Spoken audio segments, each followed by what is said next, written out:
Yes, right. Despite being nonverbal, Peter's motor skills aren't bad.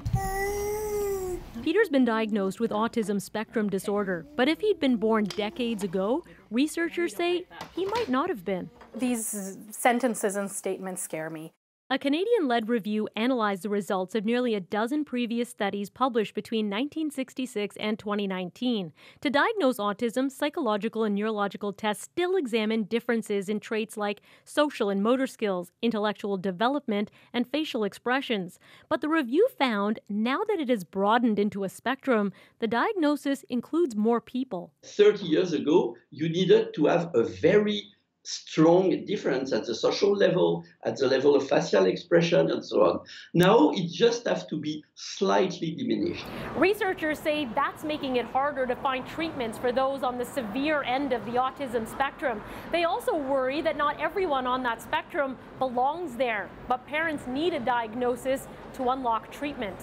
Parents are obliged to say some things that possibly they don't even believe because they want to obtain services. Other doctors view it differently. We are now diagnosing and seeing people who identify as autistic who we may not have considered that way in the past, and their presentation may be a bit more mild. But I want to emphasize that their challenges that they experience are quite real.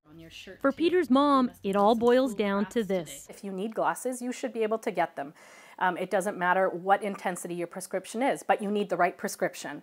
So for our kids, it's the same thing. They have different needs. Some will need very little or none, and some will need a lot. All sides agree, regardless of labels, the goal is to get kids the help and care they need.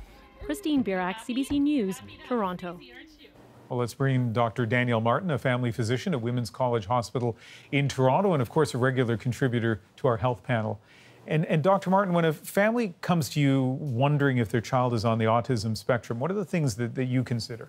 Well, there isn't a simple blood test or urine test for the autism spectrum disorder. And so we're asking questions and observing a child's behavior to see whether that child is meeting developmental milestones and observing how they relate to others, whether they're engaging in repetitive or restrictive behaviors. So there are a set of criteria that get used. Often in primary care, we're simply identifying that a kid is not meeting the milestones we would expect and then referring them on for more in-depth multidisciplinary assessment. And if they were to be diagnosed as being on the spectrum, what's the significance of that?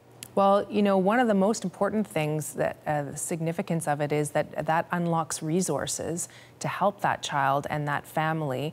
And we know that early intervention and behavioral support for children on the autism spectrum is really important in helping kids to achieve their best potential. And so although the label can sometimes be frightening for families, when it's appropriately and correctly applied, it often unlocks access to resources that can be really useful.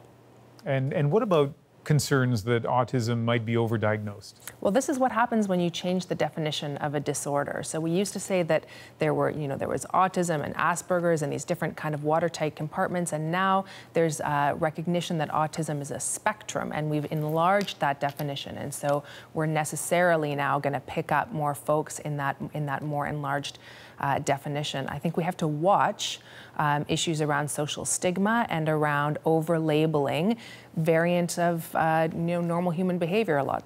People are different.